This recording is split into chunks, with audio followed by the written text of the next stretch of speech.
Hi, this is Jay Aaseng from Twin Peaks The Return. You're listening to Inspirado Projecto.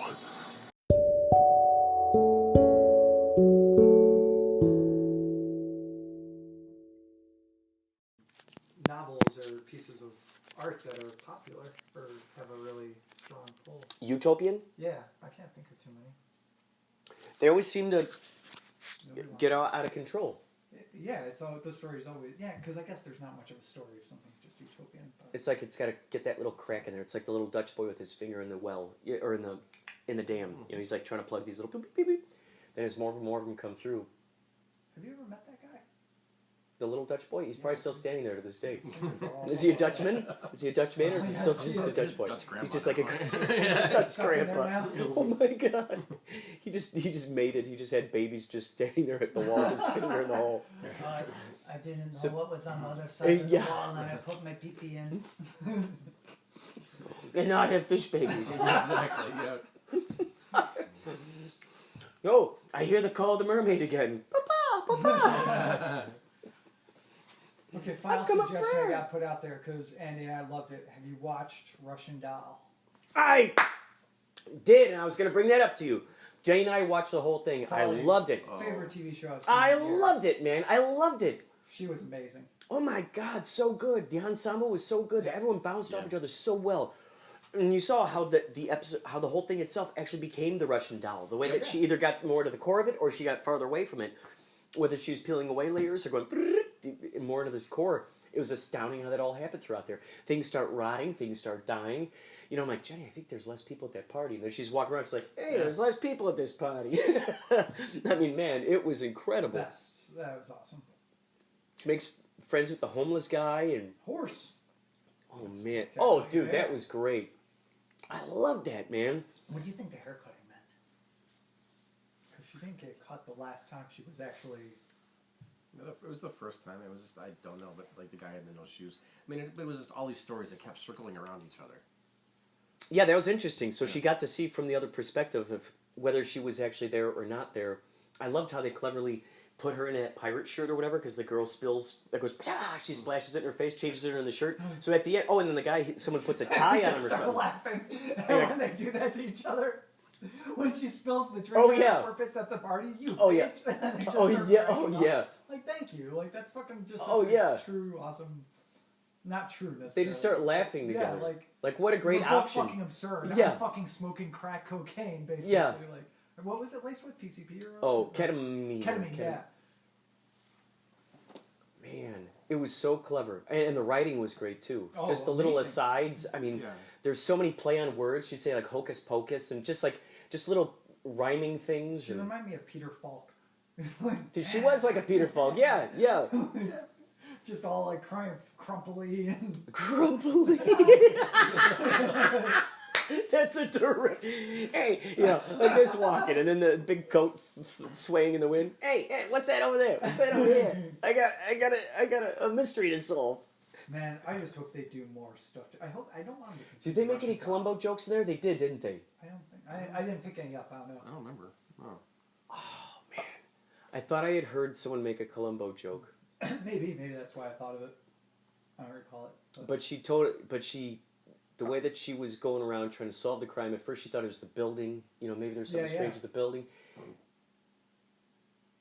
Yeah, she was great. And a whole montage of her just falling down the stairs. Well, that's the thing is, like, and I love the fact that she would not. It's like, nope, not the stairs. Where's the fucking fire fire escape? That's awesome. Great. Well, I mean, she's an atheist, it seemed, or at least very unreligious. But when they break into the rabbi, she's like, just in case, kind of give me like, that was awesome. Just the lack of just in case. Yeah, kind of and she played it off like, man, whatever kind of thing. But it's like, just that fear of I better fucking get something. How did you die? Like, kitchen explosion. And I just love she kept calling the gas company all the times. No, just trust me. Oh, yeah. Do not use the stove. Was that Anne Bancroft? Who's that actress? It is. Good call. Yeah, I think it was. Who's Anne?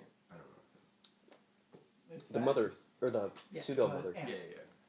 Oh, yeah.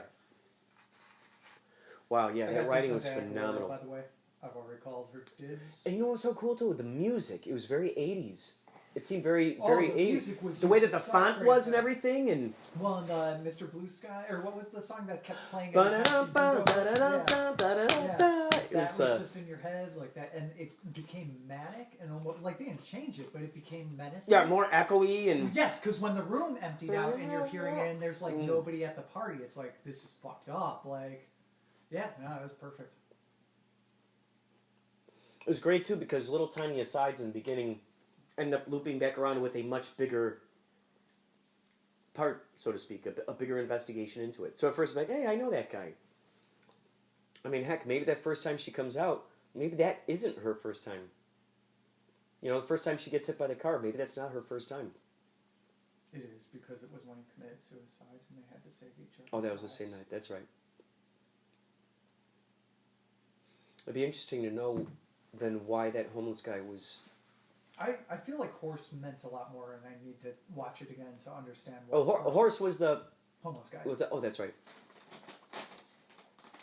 Yeah, I love how they cut to that shot, and he's got the horse head on his head, and it just for that brief moment, you're like, "What's going on over there?" And then it turns out that he's the leader of this huge, crazy parade coming through the streets. Oh, I love the ending. Yeah, that ending was just. And the it's two so, double like, screens, man, just Yeah. brilliant how they did it. That was great, and it just was. It was fantastic realism at that point. It was like, I mean, we suspended our belief for the crossing and the dying and stuff, which was cool. But this whole everybody just coming out for a dance was totally just absurd, and it was perfect. What a perfect cherry on.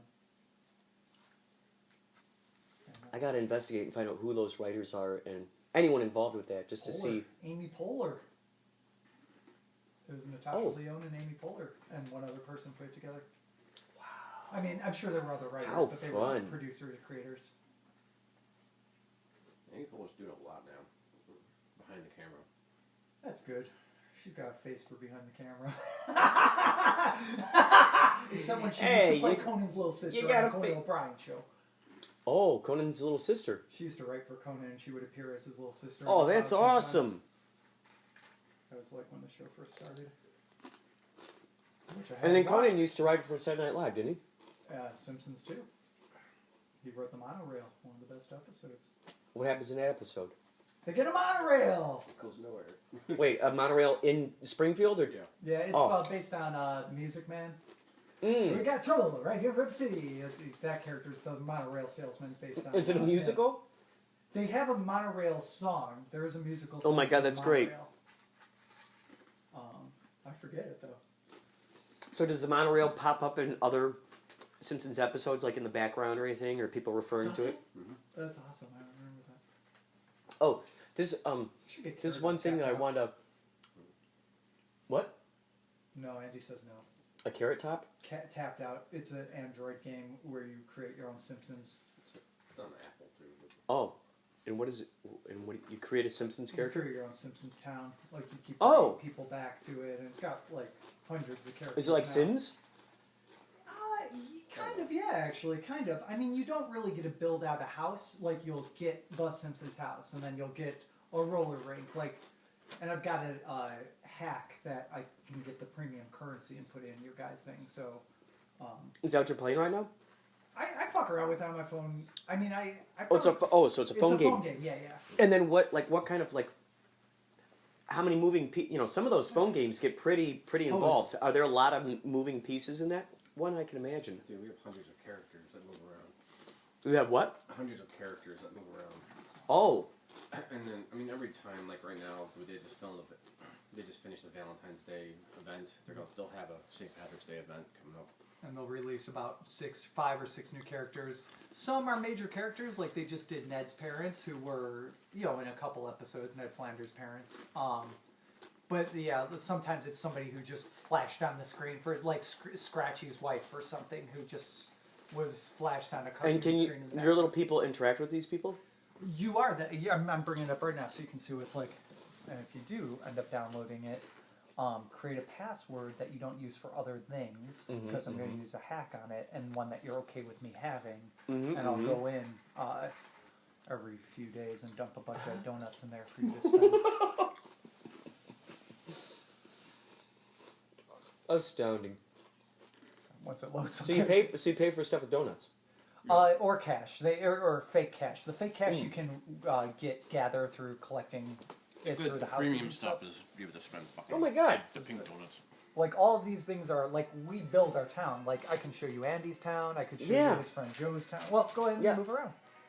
You can don't worry about clicking on So anything. it's you fine. just build the town? You place stuff wherever you want it. Like this is What? my layout. Nobody else has So this layout. I built this you monorail. put to all go these around little- my whole town.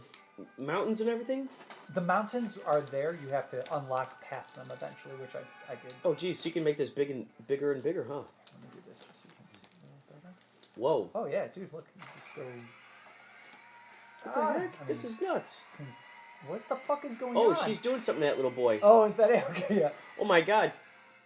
Oh, he shot a missile. And Oh hit shoot. Springfield. Who shot a missile? I think we tapped out a robot guy who has missiles, Oh. and he blows up Springfield. So yeah, you collect money. So wait, if you you're can doing blow it, up and that's- Springfield too? That's the only thing it does is that. Wait, so you have so as you build the town, you're making money? Yes, These each people are of- just living every few hours. Different houses, like this blue house, gives you $150 and 13 experience every 8 hours. So sometimes they're kind of timed. Did you Sometimes move it's these 2 little hours people for- around, or they just do what they want They to do? just walk around. You choose who you want out there. I've got pretty much every character out there, and they just walk around So- and do their thing. But you can tell them. Do they what interact? To Oh my do. god, is that Homer? There Yeah, he is. like I There was just Homer clicked over on there. Apu, so you can tell. Oh, you what? can change his costume to All American Apu, No way. Pal Apu, Fireman Apu, Oh my god. and he has this different is things nuts. to do. If it has that little walking thing next to it, like Pray to Ganesh, Dude. when you click on him, he's going to go and do. Oh. If we. Oh, we're following him. follow him and see. Oh my god. Praying to Ganesh. And In- he's going to earn money and experience for doing that. And Incredible. if I wanted to rush it, I could spend my donuts, and do it. Which that would be a stupid use of donuts if I didn't steal them. And then he's done with his task, and What the? This is crazy. This is like a real. This is like a. It's And- made by EA. So What's the word I'm thinking of? It's like an evolution of a Tamagotchi. yeah, So to speak. I played. There was this Westworld one that I was playing, and I was playing that really too when it heavy. started. Yeah. I was heavy into that one. I Oh had my to god, I had stop all 'cause I was kinds like- of crazy. Yeah, I was getting too deep because I just kept growing more and more of these things. I'm like over here making blood over there, making the plastic stuff to create more drones over there. This and then killing characters to upgrade to other characters, and then Yeah. going, okay, Yeah. well, having this person training so they can learn how to whittle themselves a gun or something. I mean, it was all over the place and crazy. Teddy's breaking down every 5 interactions. I'm like, okay, well, how do I stop this from happening? Oh, I gotta upgrade him. Oh crap, I gotta kill 3 of my best You guys want me to characters. fight the Man in Black? Oh great, Man in Black just killed another one of my drones because I thought I tried to match him up, but he didn't have he was only 2.6, and Man in Black expected 5. I mean, it was just so crazy. hard for you to get.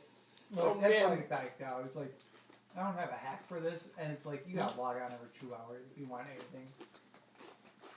Holy cow! It was so exciting, right? When you see the little people negotiating with each other, or fighting each other, or shooting at each other, and if you could fool the guest, they gave you a lot of money. If you could fool the guest into believing that the more real you were, you got bigger bucks. But if they were like, something's a little glitchy about this one, they'd maybe give you $10 or something, and thanks for playing along.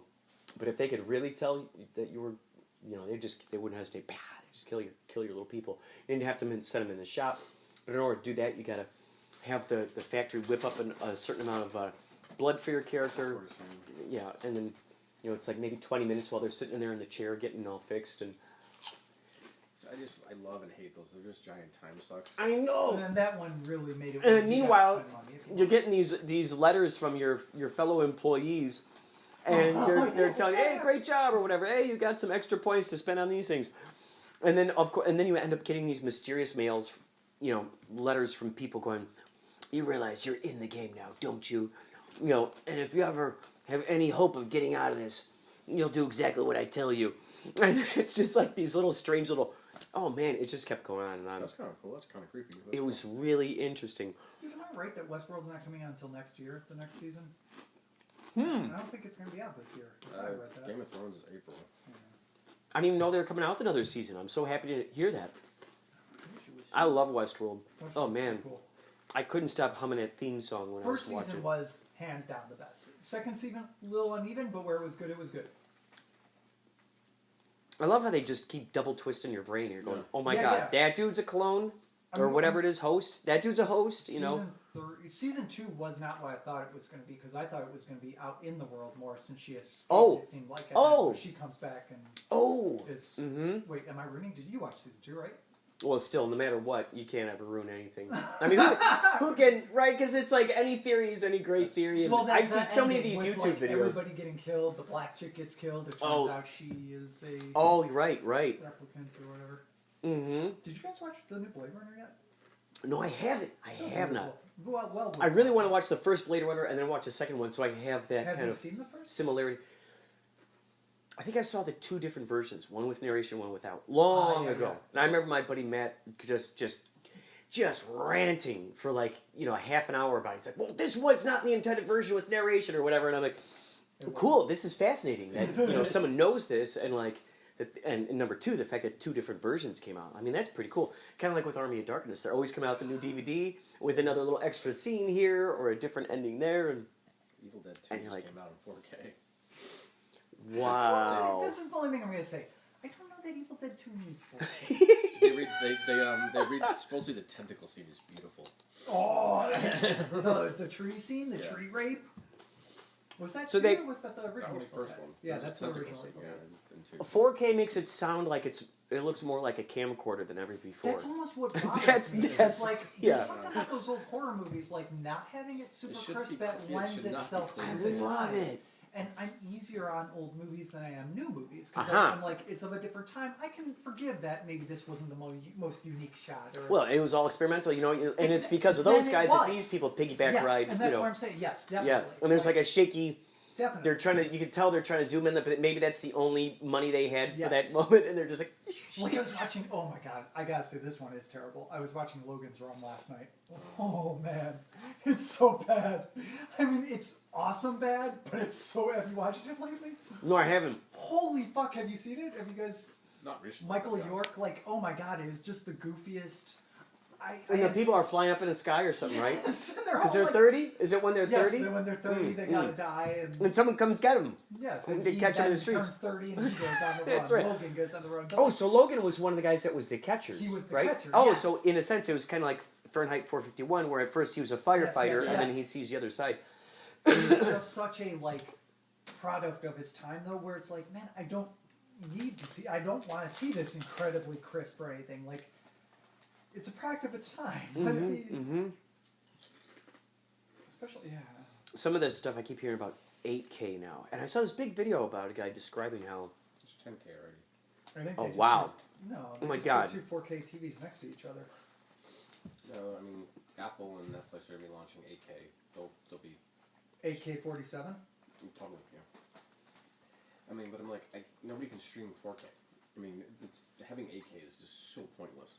I was looking at this video about a guy who's breaking down everything from 720 to 1080, all the way up there, and he goes, do you realize that there are multiple times where you don't see half of what you actually, like whatever your eyes are seeing right there, you're not even catching most of what's there. Because your brain's not moving fast enough, is that what you're saying? Or because well, the way that the screen is blocking, you're missing spots of the scene? Because, of course, because it's a... And so he's like, at 8K, you're not going to pick up any difference between that 4K and that 8K, because you can't see half of any of the differences that there are there anyway. I could see 8K going the way of 3D TVs, because it is. Like, how many people are that... The way that I would use 8K is if it was those kinds of shots where you could do those kick-ass zoom-ins from way the hell up on top of a mountain and a close-up and someone's sitting there. That's how I would use the 8K or 10K or whatever. Because... Well, you're really good with the shots from right above. Thank never you. Moving the camera. I remember that. Oh, shit. Where am I going? I don't know. I see my bald spot. Yeah, that was the... what was that? The Was he... What was it? Was he like laying out TNT or something? A cable of TNT? Or was he... My recollection was anytime you were doing anything, you were right above. It was always looking right above. That's right. I would have loved to see a slow speed chase done in that style, but it just doesn't roll that way with the camera. Yeah, that's like that Jackie Chan, those Jackie Chan shots where he's running through Chinatown or something. It's like from the and you hear these like a lot of like crazy percussion like you'd see in Akira or something. And he's like hopping over things and flipping through things and yeah, that's what I was accomplishing with the Red Dead Redemption. That's what it was. I think they're creeping up towards a house or something. I think that's what it was. They're walking up to a house. Oh man. It's like I disagree about the 3D. I think 8K will become standard. Like 4K TVs will become standard. But like you just said, we can't stream 4K. Everything is moving to streaming. We're moving away from physical media. Yeah, I mean the thing is like too. Also, bandwidth is going to get better. I mean once it is, but we're putting out 8K now. Bandwidth is not there, and it's not going to be there for many years. No, but they'll put out the TVs just because it's cleaner, and they do sell 4K DVDs or 4K Blu-rays right now, and they will make 8Ks. But I'm like it. But yeah, I mean, I do think they'll keep increasing the resolution. I mean, Dolby Vision's out right now, and that's, like, huge. I think that'll mean that maintain the standard until the technology of streaming catches up. I mean, 3D is pointless. So do you think they'll leap... I think it'll die until... Do you think they'll leap directly from 10K to holograms, or from 10K to 100K and then holograms? I think they go from 10K to 11K, Kurt. Have you been to school in a while? They went from 4 to 8 to 10. Well, sooner or later it's gonna. No, it's a joke. It's a joke. I don't know. I want to say they should go to like 3D. I mean, to real holograms or something. Yeah. I was thinking if you want to say it, you should say it. Thank you. I did. Wait, are you done talking now? You guys done talking now? I stopped paying attention when you started talking, so yeah, I'm ready.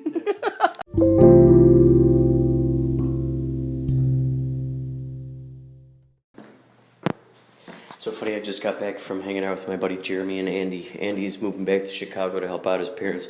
Jeremy's moving out to Portland March 10th. February 23rd, by the way, today is February 24th, but February 23rd marks the 19-year anniversary of when I left Carroll Stream, Illinois for California. Carroll Stream, Illinois to California, yeah, February 23rd, 2000. Man, it's just been so awesome being a part of all these particular art forms and concoctions, and it's just been such a wonderful vibe. And so, my buddy Jeremy and Andy, who I worked with at Barnes & Noble, they came out here and kind of followed me out here to live out in California. Now they're going, and it's like all their time just flew right by. So we hung out and we saw Doom Patrol. So you'll hear them. They were just talking earlier on the podcast. Gonzo. Hi, kitty. Hi there.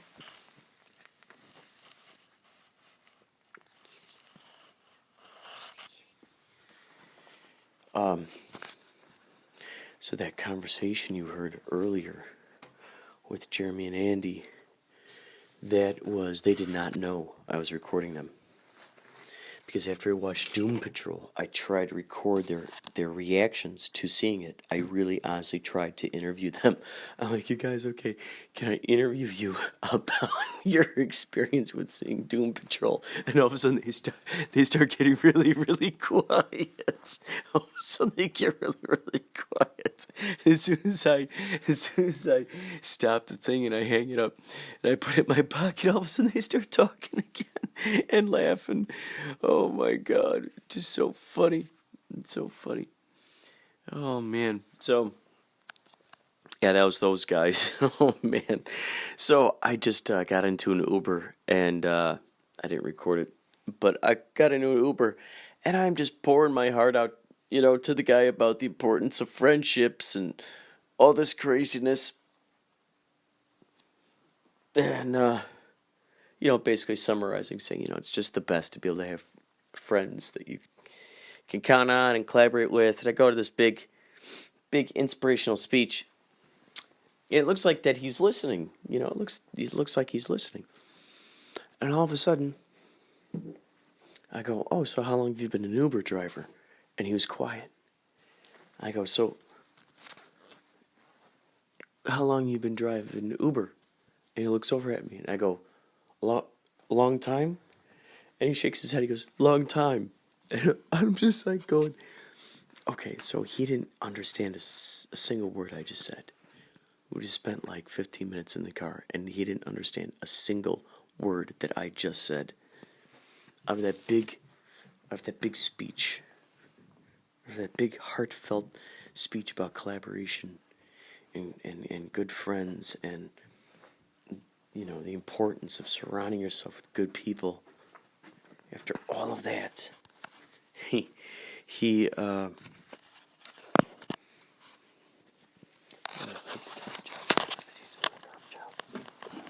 hold the line.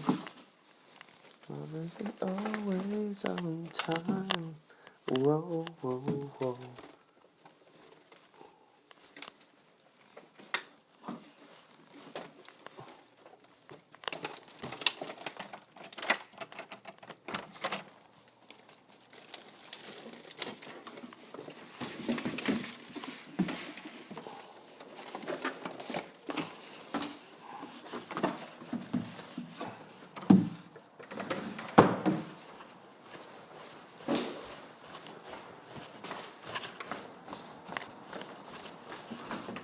Thank you, everybody. Thank you, universe, for floating me along.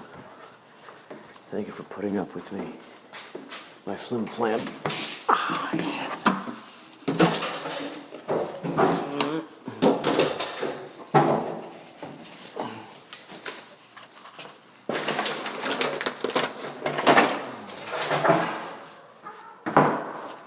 There we go.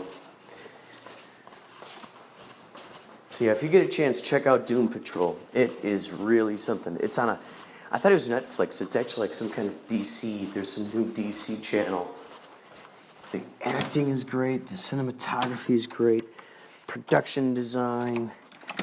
The fight scenes. I mean, man, the way that they cut this thing together, you feel like you're watching a living comic book unfolding before your very eyes. It's astounding. It's astounding. So, yeah. Check it out. Please, if you get the chance.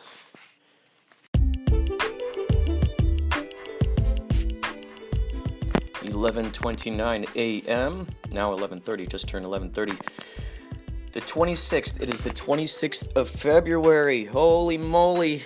In 2 days, we will be on the, or maybe in 1 day. Yeah, the 28th. I think that's what it is. We're taking our flight, Yachtly crew, we're taking our flight to Tampa. And then from there, we're getting on a ship to go on the 311 cruise. So we're going to be on that 311 cruise. If you guys are on that 311 cruise, say hi to us. Say hi to us and say hi to me, Kurt, from Inspirado Projecto. I will interview you. I plan on doing a lot of podcasting on there. From what I understand... From the little I understand, the wireless, the internet stuff will be kind of spotty, few and far between. So I'll either just go ahead and record all the dialogue that I need to record on my cell phone in terms of just recording it on just the regular recording thing. Then when I get home, I can upload all of that.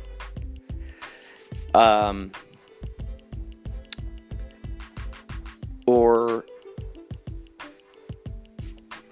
we'll figure it out.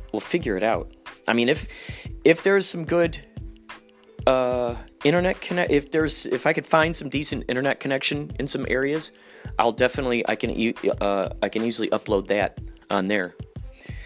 That does not stop the hotline from being able to receive phone calls. So you can continue to call 561-203-9179. Leave your message, and I will put it onto this podcast.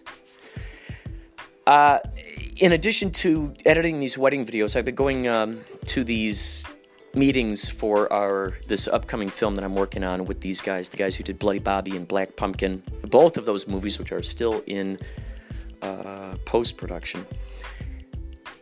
This next movie they plan on shooting starting in March. March is going to be a very, very, very, very, very busy month for me, for Yachtly Crew, as we will be starting in March at Disneyland. Probably mentioned this mazillions of times. In fact, I probably even mentioned it in a previous segment. Very rarely do I ever go back and listen to these podcasts or previous segments. I just make them and I store them. They're all here for my future self. Whether it's my future 80-year-old self, or if it's my future self who is in a future, another life that I end up evolving into. These are all here for that. I'm trying to leave as much of a track record of this stuff.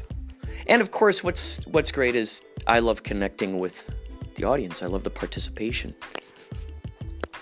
I love the idea that there might be something I say that relates to someone who's listening to it, and perhaps it inspires something within them to go out and create something, or go out and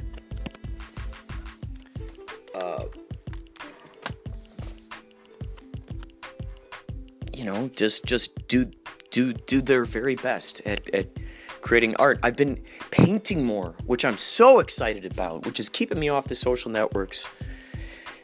That's a big deal right there. You get in this, when you're someone who's creating, a content creator. I'm a content creator. When you create stuff and you put it out there into the world, there's this, the ego goes, hey, how many listens have I gotten so far on this podcast? How many likes have I gotten on that Instagram post? Who commented on something that I put on Facebook or on Twitter? What are the notifications like on Twitter? And you get caught up in that. And it's easy to get in this cycle of just doing that all day long. Man, there have been days where all day long, it feels like I'm just checking on stats. Holy moly. So, I can't get down about it. Why? I have only myself to blame, right? I'm the only person who can tear into myself for doing something like that. I'm sure many of the other folks out there might have similar issues with this. I can definitely tell you that the way to break that spell is by creating your art. Painting, oh my God, just the act of mixing the paints, of seeing those textures on the canvas, of spreading the paintbrush along its path. Just so much fun, just a blast. In other news, I've been going down this rabbit hole called Skyrim. My buddy Jeremy, I had the pleasure of hanging out with him and Andy Smith the other night. Jeremy's moving out to Portland, and Andy's moving back to Chicago to help his parents. And these were two friends of mine who moved out shortly to California after I moved here. My 19th anniversary of living in California happened on February 23rd. February 23rd, that's when I left Carroll Stream, Illinois. Came out here to California, and for anyone who listens to this, the projects I've been working on are pretty well documented. They're pretty well documented, and it's just so sad to see these guys go. It's so sad, when you got those regrets in your brain where you're going, oh my God, we had so many great ideas for creating these projects, and we didn't get to those projects, and making songs and wanting to create screenplays and all this stuff, and it just, you live with those regrets. There are certain aspects that I'm happy about, where I don't live with regrets. And then there are the other aspects where I go, sheesh, I got regrets in those areas. if I spent half as much time worrying about whether people like my postings or not, if I spent half amount of that time as I did with my friends, oh my God, that is the value right there. That's the value right there. That last thing you want to be doing is living on your deathbed and thinking back about all of the regrets, all of the stuff that you didn't do, all of the projects that you meant to do. Jump on them now. Jump on them now. Of course, I'm saying this while in the same breath talking about diving down the Skyrim rabbit hole. My buddy Jeremy gave me the Xbox 360, and I think you guys heard me talk about Red Dead Redemption, Undead Nightmare, and now I'm going down the Skyrim rabbit hole. Now, in defense of video games, they open up your imagination. I have dreams. If you get a chance, if you happen to have the Xbox 360, if you haven't played it yet, if you like role-playing games, if you like Dungeons & Dragons, if you like having to be accountable, if you like being accountable to your decisions, because this game, you make a decision, you cannot go back. My character became good friends with this fellow who a blacksmith, and in this town, and then a dragon came down, and I had to fight this dragon while the dragon burnt up my friend. So that guy's little kid no longer has a dad. You gain an attachment.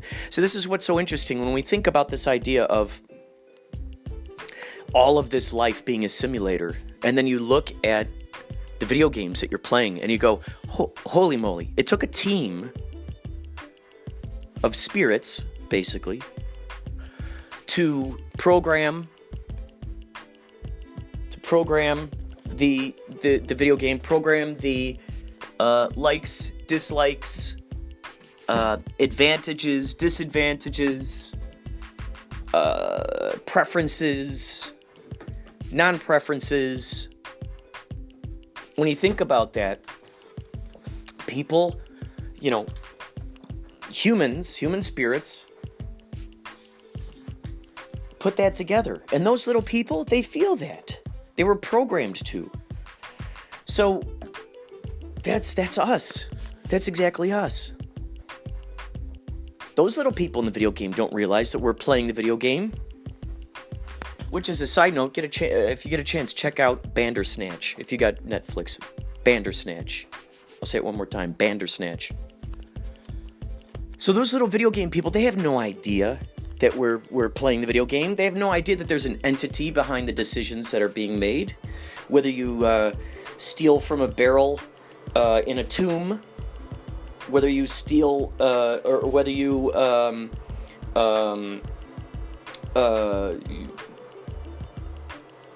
sell the armor of a like it's just crazy. It's just crazy. The more I parallel the idea of the video game simulation world, and I compare it to the human Earth simulator world, it's astonishing. It's astonishing. You are held accountable to your actions, just like in real life. And I think it teaches a lot of important things when you play games like Skyrim or even Fallout. Because the decisions and the things that you do, like in Fallout, for instance, if you're a little kid and you're mean to someone, that means later on in the video game, you come across those people, they're going to remember that you were mean to them. They carry that with them. So I think what's good is that it's a beautiful sort of subliminal way to educate the populace about being kind to one another, about watching for each other's backs, about, just the karmic aspect of the whole thing. What goes around comes around type of thing. So reading books, playing these video games, they can expand your brain, which, by the way, I'm currently reading the book Room to Dream by David Lynch and Christine McKenna, which is hugely inspirational. And you can hear the podcast. I did 3 parts where I interviewed Douglas and Roxanne. Douglas Clark and Roxanne Knaus at the David Lynch book signing at the Ace Hotel. I met them and we talked endlessly about synchronicities. In fact, I had Roxanne on Inspirado Projecto K-Chung version, the radio version, which, by the way, I'll have to miss my radio show because I'll be out of town. I'll be on the ship. So me saying this out loud, this is good because I got to just put up I'm gonna have to put up a notice to let folks know that I won't be able to be there. But March is going to be a very busy March because Yachtly Crew, we got the cruise from the 1st until the 6th. Then we're going to start, I think, on the 10th and 11th. Sundays and Mondays, we're going to be playing at Disneyland, California Adventure during the Wine Festival. So if you're out there, please say hi to us. I think it goes all the way to April. So if you're out there, please, say hi to us. Say hi to me. I'll interview you for the podcast if I'm not working. We're not allowed to do any audio back there. We're not allowed to take any pictures. They're very strict. Disney is very, very strict. Very, very strict. My previous episode, I talk about how we had our rehearsals back there at Stage 17. You know what? Before I dive into this wedding video, I think what I'm going to do is, I think it'd be fun. I'm going to read from my idea book. I just had my idea book out the other day. Where'd that go? Is this it? Oh, here we go. Oh, there it is. There is the idea book. Here we go. The idea book. Here we go. We're going to read. You are now sitting precariously atop a jar of Harvest Road peanut butter filled pretzels. 24 ounces, 1 pound, 8 ounces. Delicious, delicious, delicious. I'm a huge peanut butter fan. Wow. Okay. Here's the first thing that pops open here.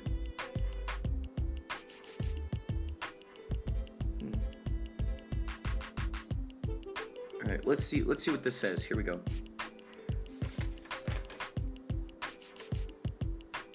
This is when I had no electricity.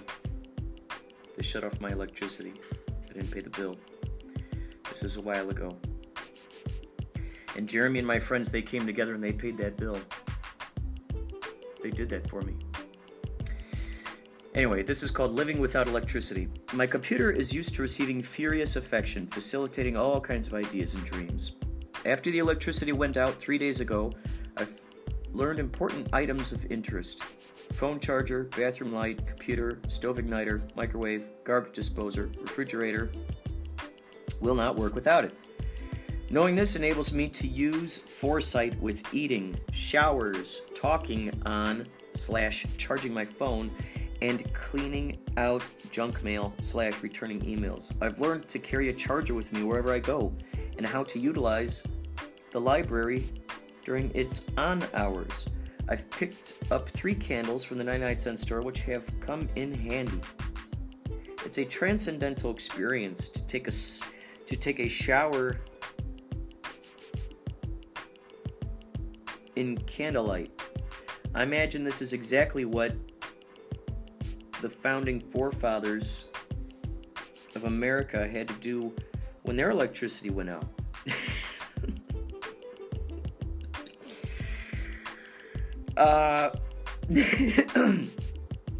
Without the hum of the computer, quote, obligation, unquote, without the obligation of correspondences and the sounds of Golden Girls playing outside my door in the living room, it's been completely serene. Now we're just gonna pause here. I had a roommate who I was just spending a lot of time in my room, just creating what I wanted to create.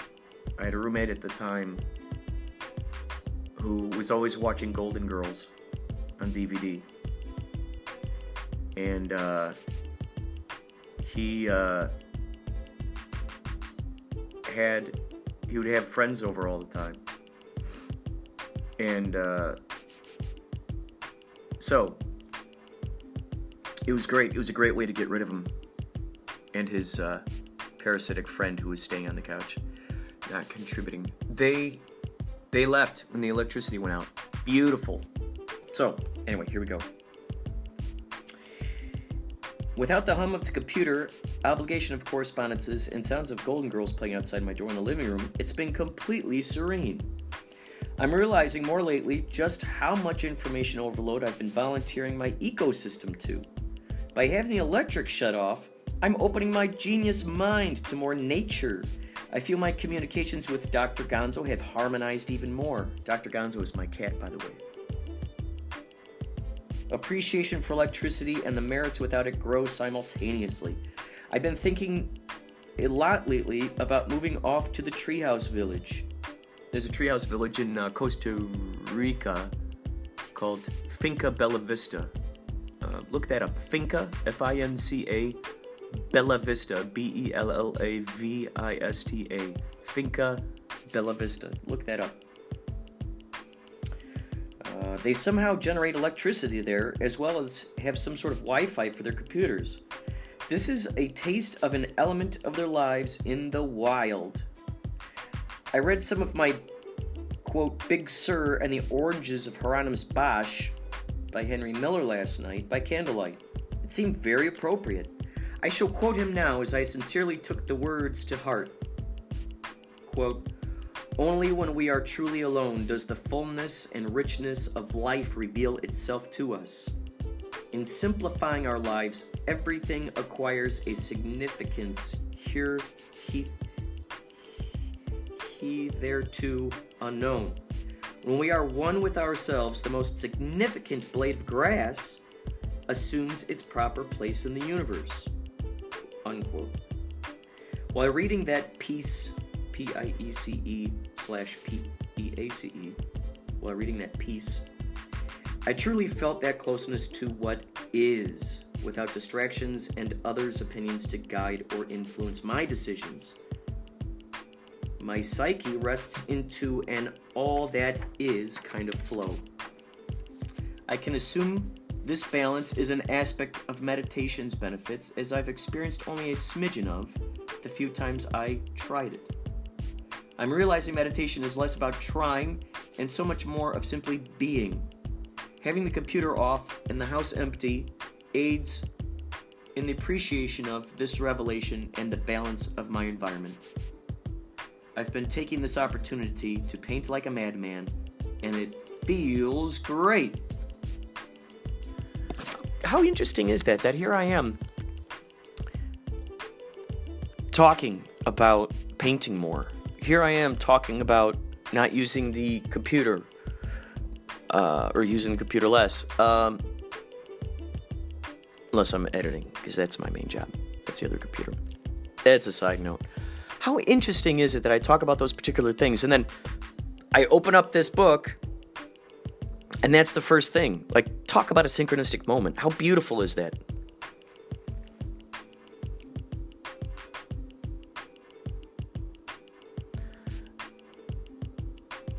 I'm going to read from the idea book. Here we go. A lot of these just little blurbs here. Paying my relatives and friends with the gigs I get. Man who introduces himself as his invisible twin to new people. Let me read that again. Man who introduces himself as his invisible twin to new people. They get to know him as his twin brother, never knowing what his real name was. They have a funeral for his dead twin. Oh, I see. So you walk around pretending you're a twin. I get it now. Pretending you're a twin, which, by the way, I played one in Bloody Bobby. And I grew up with twins, Brian and Steve Wisniewski. Phenomenal twin work there, teamwork. Great guys. They shall always inspire me. Let's see. Man plans funeral, puts out obituary just so he can see who shows up to his memorial. He gives a speech as the man's long-lost twin. That's funny. Bixby's. Another word for dollar bills. Oh, I love it. Bill Bixby. Twistery. Twisted history. Here's the title. The Pastry of Cats. Another idea. A movie about ancient occultists. Here's another quote. Here's another thing. Magnify your magnificence. Here's another one. You've been catfished. Narrated by Ice-T. All about cats playing with the cat toy made by Ice-T. Oh yeah, I had this idea for a toy for cats called the Catfish, and it's a little, like, I imagine like a plastic, like a little fishing pole, and you, and the thing you could get attachable different toys. So you go, and the cat goes for it, and then you reel it in. So this would be a TV show. Can you imagine Ice-T playing with this cat toy, and it's just him talking about it? Yo, you've been catfished. This is your host, Ice-T. Today we're gonna be catfishing again. Oh yeah. This time, today's lure, it's gonna be a golden, shiny, sparkly lure. My wife Coco made it. She bejeweled it. Now she bedazzled it. Here we go, let's try it out. Oh, it looks like that cat is really loving it. Yo, honey bear, you liking that? Honey bear, you like that one?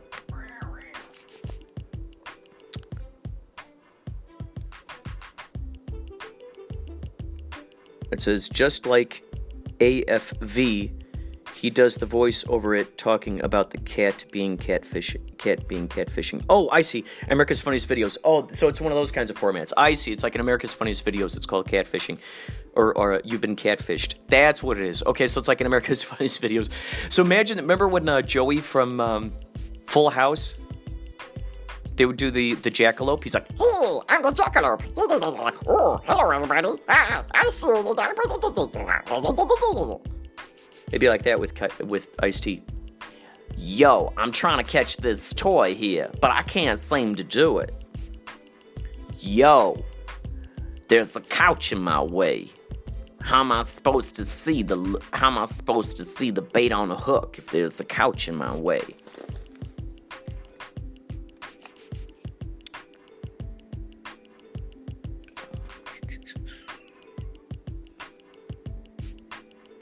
Oh, painting ideas. Radar Love. And the V is spelled with a heart. Radar Love. There was a robot that I made, and he had a mustache. I'd never seen a robot with a mustache. His name is Radar Love. Series of mustached robot standing next to things it loves. Highly philosophical meanderings by a robot. Coloring outside the lines. Dreaming. Tacos, science, history, sandwiches, epiphanies, heartbeeps, helping others. Another idea. Monster Blues Brothers. Oh yeah, I think I was thinking about a series of paintings of the Blues Brothers as various monsters. So you got the Blues Brothers as vampires, you got them as Frankenstein, you got them as Mummy. Could you imagine that? The Mummy, that would be pretty cool. They got the bandages on their face, and they got the black sunglasses over it, and their hats and everything. Ha! Here's one I've never seen. Oh, here we go. Oh, Doctor Who paintings. I had this idea of doing a bunch of Doctor Who paintings. Okay, so here's an idea I've never seen. Zombeetles. Zombeetles. So the Beatles, but as zombies. Maybe that's been done. But, you know, I mean, this was... Remember, folks, this is the idea book from back in... when was this thing first created? March 25th, 2013.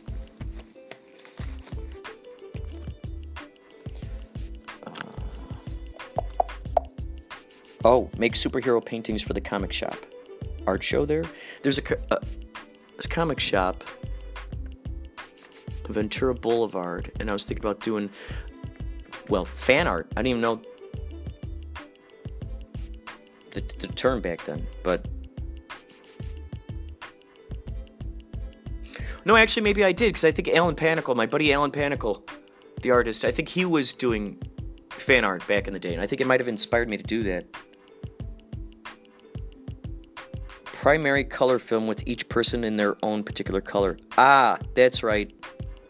Yes. Yeah. That was an idea for a movie I have. So you know, you take in all... I was writing down all the different things that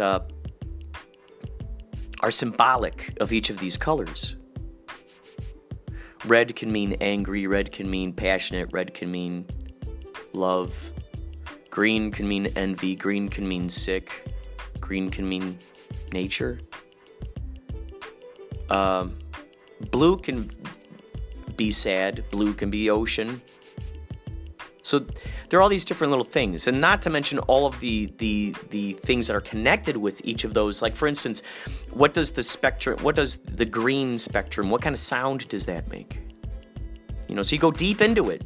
So the whole idea was that when you see each of these people, when it cuts to this person over here, their world is all blue. So, you know, you got a blue tint to it. Maybe it's not fully blue, but you got a lot of blue tints in there. And everything would embody what that is. You got a person over here who's red. You got a person over there who's green. Or not green. I wanted to do the primary colors. Red, blue, yellow. That's what it was, the original. Maybe I can move it to secondary colors as well, but the idea is that it's the primary colors. But when the blue person gets together with the red person, if they go into each other's... they Venn diagram, things, you sort of see that shift to the purple. And off they go. Obviously, the yellow and the red, they would make an orange person. The yellow and the blue, they make a green, world. So, heck, would the yellow and the blue person, would they have a green baby, a baby that lives in a green world? Who knows? So, I wanted to do that, and I had this idea of like the split screens, so you could see each of them, and then when they enter each other. And I had this idea from the movie Time Code. If you get a chance to see Time Code, it's an ingenious film. Ingenious. Most of it might even be improvised. Ingenious film. Oh, here's another idea. Oh, look at this interesting little note here. Right on Inspirado Projecto. Inspirado Projecto, we had a website. My buddy Alan created for my brother and he and I to put our various poems, short stories, stuff like that. And we rarely ever used it. So you can kind of see the evolution of Inspirado Projecto. That's one piece of the evolution. Here's another word. A name for a person. Adam Ward. Adam Ward. You know where I got that name from? Adam West mixed with Burt Ward. Here's another one. World's quietest quick change artist.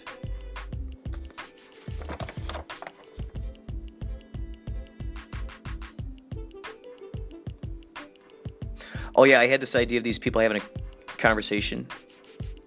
So the one person's going, this, that, the other, this, that, the other.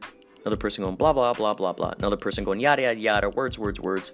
Another person going yakety yak, yakety yak. Another person going et cetera, et cetera, et cetera. Another person going la, la, la, la, la, la. Another person going so on and so forth. Whoa, here we go. I wrote this down. July 26th through the 31 possibilities. Painting, making a book, action figures, making movies, stories from the paintings, recording songs, bike rides, Bob's Cafe open mic, walk through Van Alden Caves, Del Weston's show, Griffith Park Zoo old, sidewalk chalk, Huntington Beach, make bit strips, dress as singing superhero for the day, Batcave / Batmobile.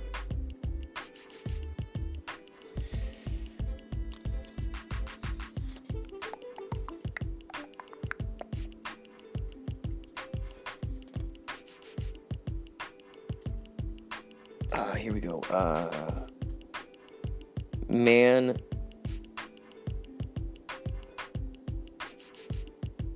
is making coffee next to the refrigerator and starts hearing it make noises. He leaves it and goes to the other room. Sound stops. He comes back and it gets louder, more violent. Eventually it kicks open and something crawls out. Oh, here we go. Here we go. This was my list of questions. I printed this out on a piece of paper. Now, my buddy Jeremy, he vouched for me for this job at Whole Foods. They had a job opening there. And I went in there. I was hyped up on coffee. I went in there, and I thought, you know what? This is an interview. They're interviewing me. I'm interviewing them. So I'm going to give them something to answer and something to think about. So these are all the questions I printed out. They didn't answer any of them, but here we go.